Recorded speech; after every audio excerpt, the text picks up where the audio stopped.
सातवीं आठवीं सदी में भारत भूमि विभिन्न मतों, संप्रदायों और धर्मावलंबियों की धरती में परिणत हो चुकी थी।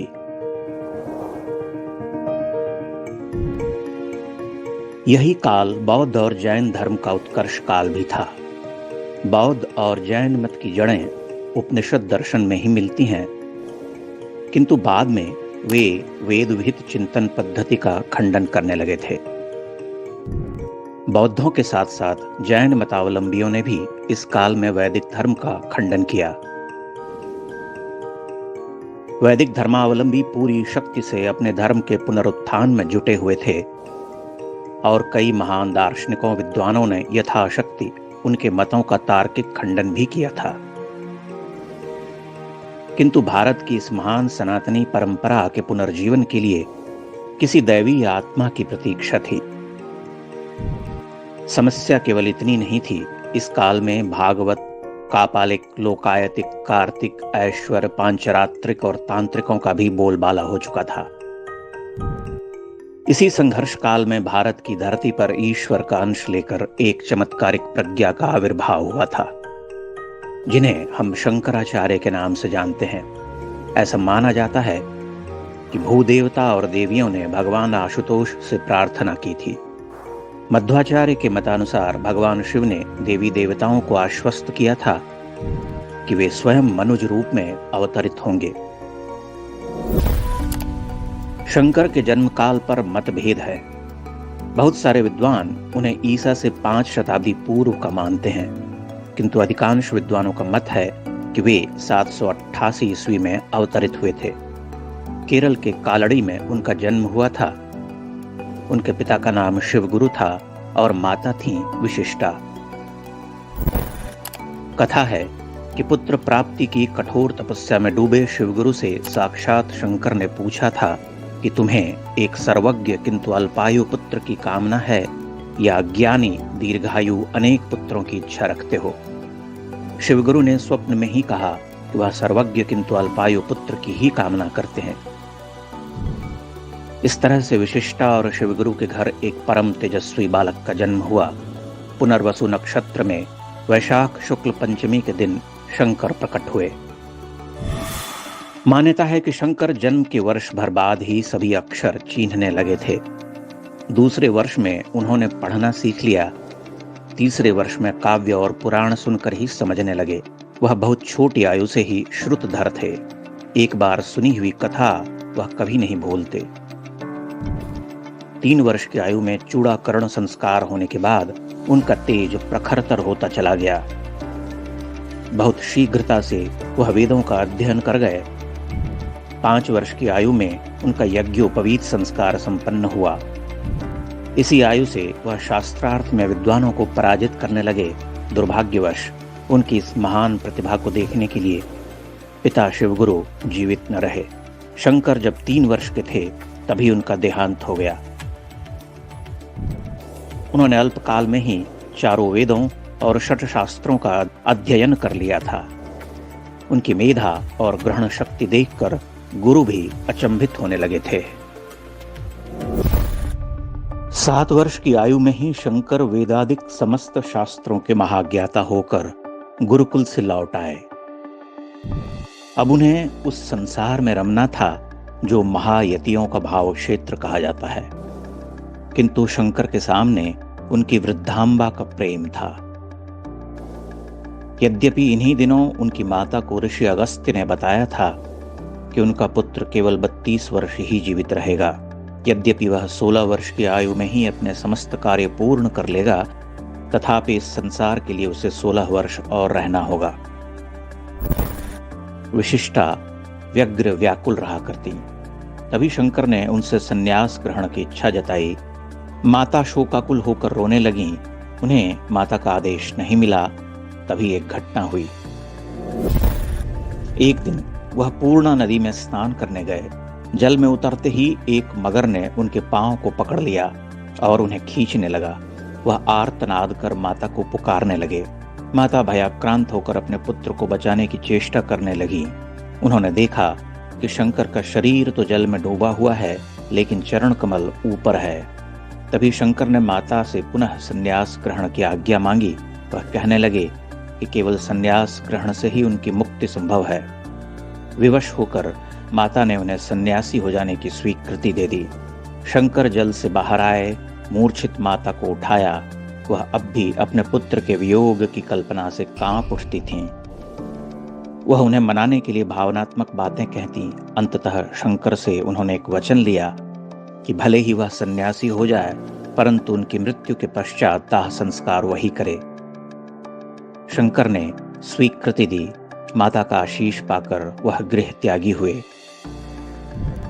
उन्होंने केरल से मध्य भारत की ओर बढ़ना प्रारंभ किया। यह शंकर के जीवन का नया पर्व था, एक नया प्रस्थान।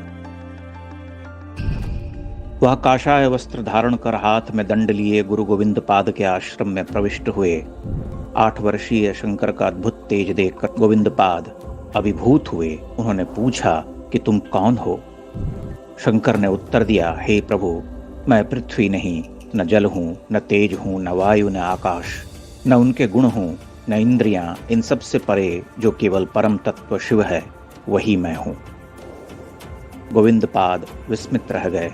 उन्होंने अपनी योग दृष्टि से जान लिया कि साक्षात शंकर सामने खड़े हैं। शंकर ने दंडवत होकर उनका शिष्यत्व ग्रहण किया। गोविंद पाद गौड़पाद के शिष्य थे और आदिशेष के अवतार माने जाते थे। शंकर ने उनसे समस्त विद्याओं का ज्ञान लिया। सभी विद्याओं में पारंगत होने के पश्चात एक दिन गोविंद पाद ने उनसे कहा कि वह शिवपुरी यानी वाराणसी जाकर वेदांत मत का प्रचार करें। तभी गोविंद पाद ने कहा कि शंकर महर्षि वेद व्यास ने ही स्वयं मुझसे कहा था कि तुम्हारा एक शिष्य मेरे समान ही ज्ञाता होगा। वही वेद विरोधियों और कुमार्गियों का खंडन करेगा। वह महान भाष्यों की रचना भी करेगा। आज मैं देख रहा हूं कि वह शिष्य कोई और नहीं, तुम ही हो। शंकर गुरु का गृह त्यागते हुए विह्वल हो उठे। इन 4 वर्षों में उन्होंने राजयोग, हठ योग और ज्ञान योग की पूर्ण शिक्षा प्राप्त कर ली थी। गोविंद पाद के आश्रम से प्रस्थान करते हुए शंकर ने एक नए समय में प्रवेश किया। वह वाराणसी पहुंचे। मणिकर्णिका घाट पर उन्होंने अपना निवास बनाया। काशी में आद्या शक्ति ने उनकी परीक्षा ली।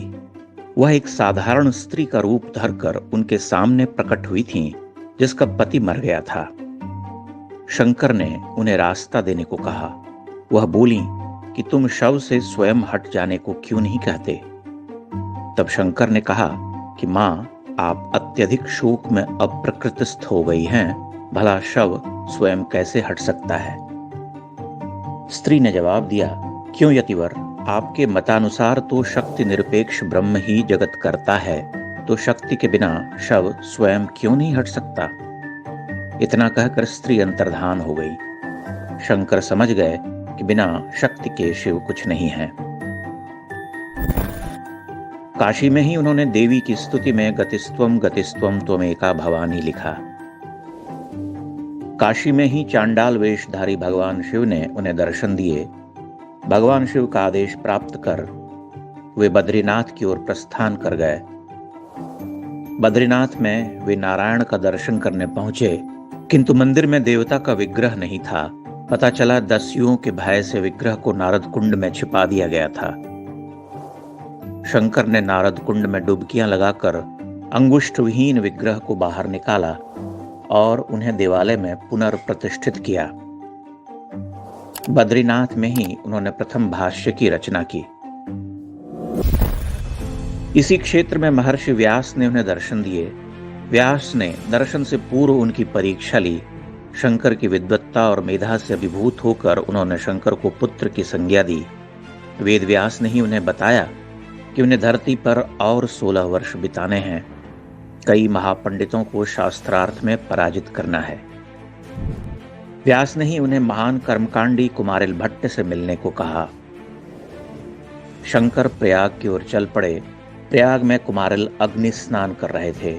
अपने गुरु को शास्त्रार्थ में पराजित करने की ग्लानि में उन्होंने स्वयं को दंडित किया था। आत्मदाह करते हुए वह वक्ष तक भस्म हो चुके थे। शंकर ने उन्हें अग्नि में भस्म होते हुए देखा तो शोकाकुल हो उठे। कमंडलू के जल से उन्हें स्वस्थ करने की आज्ञा मांगी, किंतु कुमारिल टस से मस न हुए। उन्होंने शंकर को मंडन मिश्र से शास्त्रार्थ करने को कहा। आचार्य शंकर और मंडन मिश्र का शास्त्रार्थ भारतीय विद्वत परंपरा के सबसे चर्चित शास्त्रार्थों में से एक माना जाता है। मंडन मिश्र से उन्होंने 15 दिनों तक शास्त्रार्थ किया। अंततः महापंडित मंडन मिश्र ने शंकर की गुरुता स्वीकार की। यहां से दूसरी कथा शुरू हुई। शास्त्रार्थ की निर्णायिका सरस्वती रूपा मंडन मिश्र की पत्नी उभय भारती थीं। उन्होंने अपने पति के पराजित होने के पश्चात शंकर को शास्त्रार्थ की चुनौती दी। शंकर तैयार हुए, किंतु भारती ने काम शास्त्र के जटिल प्रश्नों को उनके समक्ष रखकर उन्हें निर्वाक कर दिया। शंकर ने उनसे कुछ समय मांगा। वह परकाया प्रवेश कर माह भर बाद लौटे। उभय भारती के सभी प्रश्नों के उत्तर देकर अपनी गुरुता सिद्ध की। शंकर ने सनातन धारा में कर्मकांडी, पाशुपत, कापालिक, उग्र भैरव, नैयायिक, मीमांसक समेत सभी मतावलंबियों को परास्त किया। बौद्ध और जैन आचार्यों को नत किया।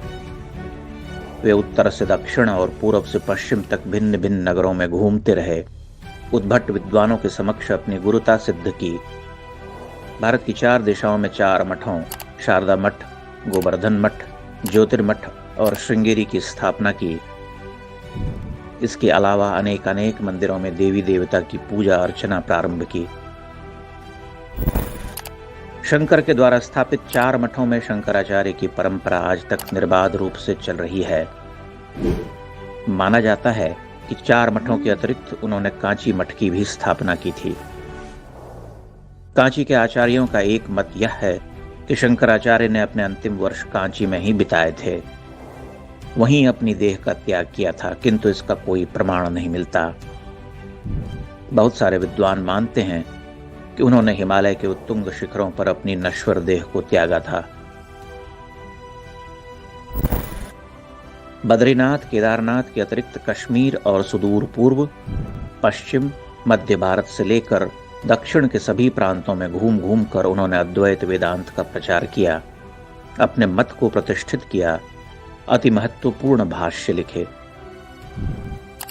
प्रस्थान त्रयी पर उनका भाष्य अद्वितीय माना जाता है। इसके अलावा गीता भाष्य, उपनिषद भाष्य समेत कई ग्रंथों पर उन्होंने अमूल्य लेखन किया। सैकड़ों भाव प्रवण स्तुतियां और स्तोत्र लिखे।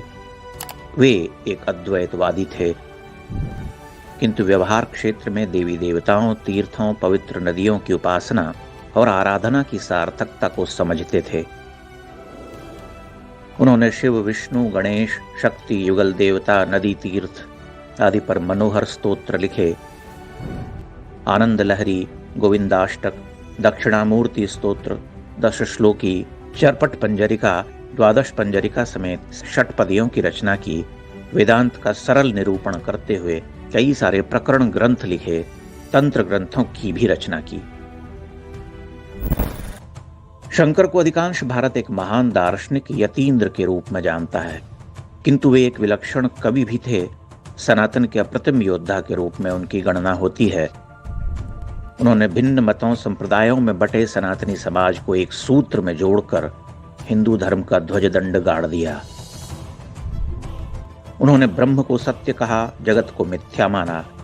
उनकी स्तुतियों में इस जगत की निस्सारता का भाव बार बार प्रकट होता है। आश्चर्य है कि सर्वज्ञ और दिग्विजयी शंकराचार्य इस भावारण्य में स्वयं को अकेला पाते हैं और कहते हैं, भावारण्य भीतम च माम पाहि भद्रे, नमस्ते नमस्ते नमस्ते भवानीम। वे केवल 32 वर्ष के लिए इस धरती पर आए थे। 32 वर्ष की अल्पायु में उन्होंने अविश्वसनीय कार्य किए। उनकी महत्ता इस बात में भी निहित है कि आज भी बहुत सारी स्तुतियां, स्तोत्र और हिंदू पूजन पाठ आदि की पुस्तकों के अंत में लिखा मिलता है, आदि शंकराचार्य विरचितम।